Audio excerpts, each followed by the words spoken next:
जी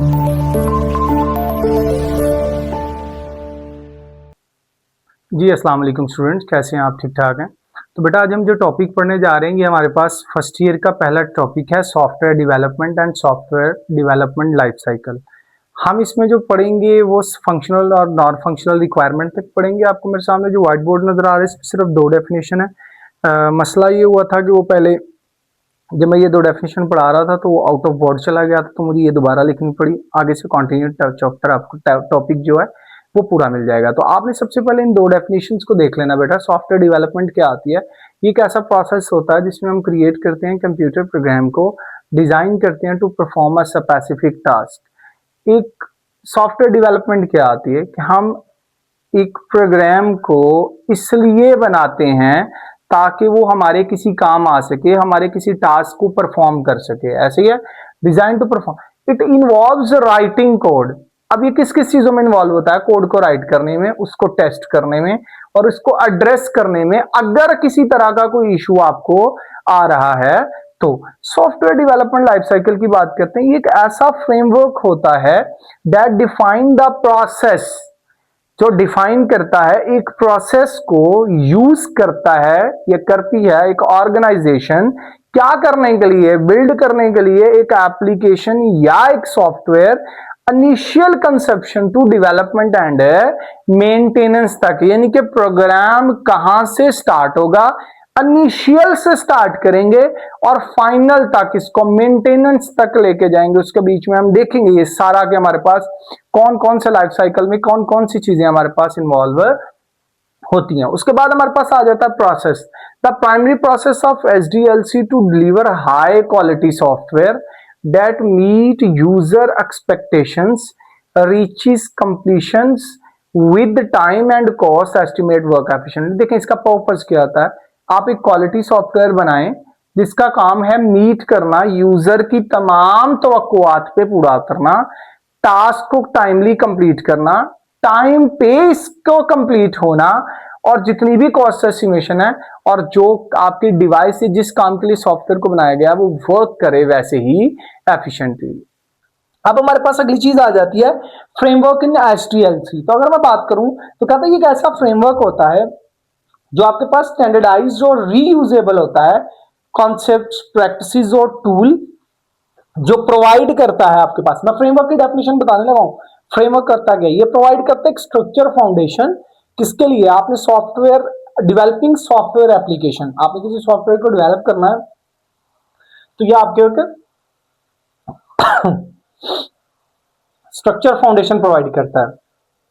framework promote करता है efficiency को, कंसिस्टेंसी को और कोड को बार बार यूज कर सकते हैं। देखिए मेरी बात सुनिए, अगर मैं आपको सिंपल वर्ड्स में फ्रेमवर्क समझाऊं तो क्या आता है? ऐसे ही है कि जैसे आप किसी सांचे को बना लें और आप उस पे बार बार किसी चीज को क्या कर रहे हैं? तैयार कर रहे हैं, यानी कि रीयूजेबल है।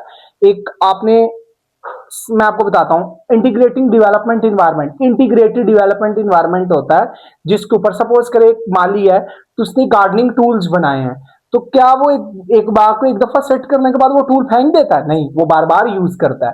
तो इसको बोलते हैं फ्रेमवर्क। किसी चीज को बनाया इसलिए जाए ताकि उसके ऊपर बार बार सॉफ्टवेयर डेवलप किए जाए। डन है? Example, you want to create a website, instead of writing all the code from scratch, you can use a framework. बहुत सारी चीजें इसमें पहले पड़ी होंगी। इसकी बजाय कि आप कंची नए सिरे से बनाएं और फिर आप पौधे लगाएं, नहीं, आपके पास टूल्स लाएं, काम करें, बात खत्म, और बार बार उनको यूज करें। बात समझ आ गई? स्टेजेस क्या है? सबसे पहले हमारे पास रिक्वायरमेंट गैदरिंग। बेटा देखें, अब जब आप किसी भी सॉफ्टवेयर को डेवलप करते हैं तो उसका सबसे पहला फेज क्या होता है? कि रिक्वायरमेंट को गैदर करना। भाई, goal to understand and collect what the software need to achieve. आपको पता होना चाहिए कि सॉफ्टवेयर बनाना किस लिए है। भाई, क्लाइंट आया, मैं ये बनाना चाह रहा हूं, आपने सुना क्लाइंट क्या बनाना चाह रहा है, क्लाइंट जो बता रहा है वो रिक्वायरमेंट है। आप जो सुन के महफूज करी जा रहे हैं, लिखी जा रहे हैं, नोट्स बना रहे हैं, दैट इज रिक्वायरमेंट गैदरिंग। आप उनकी रिक्वायरमेंट को इकट्ठा कर रहे हो, डाटा को कलेक्ट कर रहे हो। अब इसके बाद क्या कहता है? ये इन्वॉल्व करता है talking to the people who will use the software as well as other stakeholder। अब देखें, इसमें सिर्फ ये नहीं होता। स्टेक होल्डर क्या होता है, पहले मैं आपको स्टेक होल्डर, तीन तरह के स्टेक होल्डर्स, दो तरह के होते हैं, एक इंटरनल होता है, एक एक्सटर्नल होता है। इंटरनल वो होता है जो सॉफ्टवेयर बना रहा होता है, जो सॉफ्टवेयर पे पैसा लगा रहा होता है, और एक्सटर्नल वो होता है जो सॉफ्टवेयर को इफेक्ट कर रहा होता है, जिससे या सॉफ्टवेयर इफेक्ट हो रहा होता है। डन है। अब हमारे पास अगली चीज आ जाती है, इसकी की एक्टिविटीज क्या है।